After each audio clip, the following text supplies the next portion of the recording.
piece of tech that I found in hopscotch is for Cody in the fidget spinner section. Whenever you enter through this crack, you want to exit far enough out that you don't bonk your head and you maintain a lot more height. So you can just do long jump, jump, jump, dash. And when you're in mid-air, release your fidget spinner to move forward quicker. Saving a second to half a second. A second piece of tech that we found in hopscotch is when we go down to Death Warp, the first person who arrives wants to arrive at the closer location so that right as player 2 touches the spot, they can automatically go. And you don't need to wait for anything to show up. It's just on the queue when your teammate arrives on the second thing. You'll know it works when the tunnel isn't loaded in as we're getting to this section. In the Pirates Ahoy boss fight, after you get past this, you'll have 3 tentacles that pop up.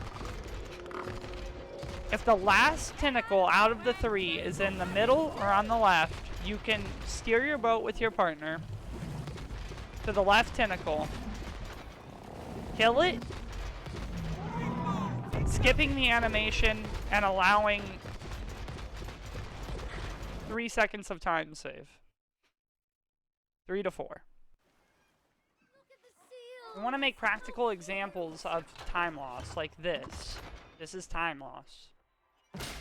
Since client didn't grab first, and I grabbed, the top balloon ends there.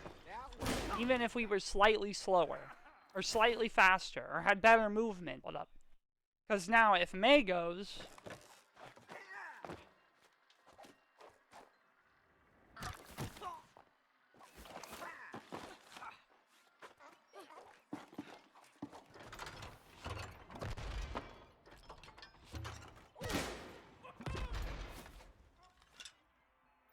let's imagine I hit that. Balloon doesn't even make it halfway. Yeah, Once upon a time, Argos will go the old route, and I will go what is the new route. And the difference being that the new route is extremely consistent and will very, very rarely ever lose you time.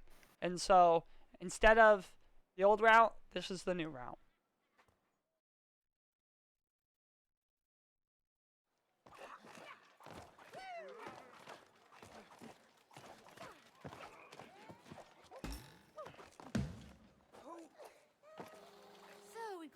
In this section of Dungeon Crawler, the doll is moving at a speed that is determined by how fast the players are getting ahead.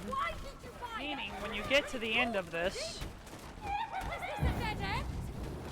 hug the wall. Moving the doll quicker the entire time, allowing this to happen a second faster. May is now going to do a frog jump slide jump to get a little bit more height on the wall. And then in the end do a slide jump right from the moving platforms. So we cut out some inputs overall. In the slow-mo section,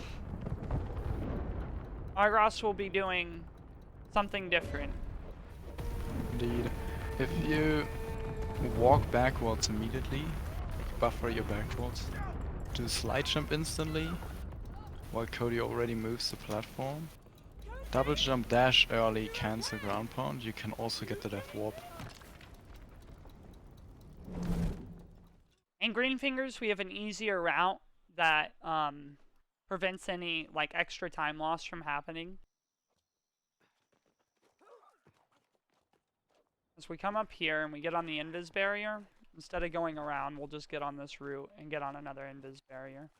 In Weed Whacking, we have some new slides that we do during the line that it saves roughly about 1 second to 2 seconds.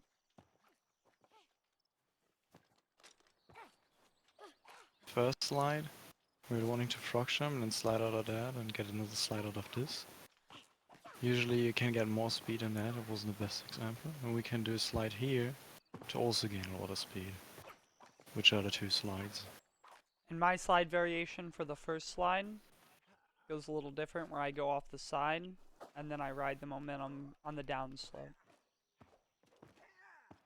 Both faster Usually- than straight line dashing. So Argos's frog pond line goes as such. Launch varies a lot, but you want to try exiting early. Not bonking that. But then here I have a really close look at the bottom. And here, as soon as you're on the fence here, you can cut in early. And you can also jump here already to the rock, and then you jump straight to the end. You go straight line from now on.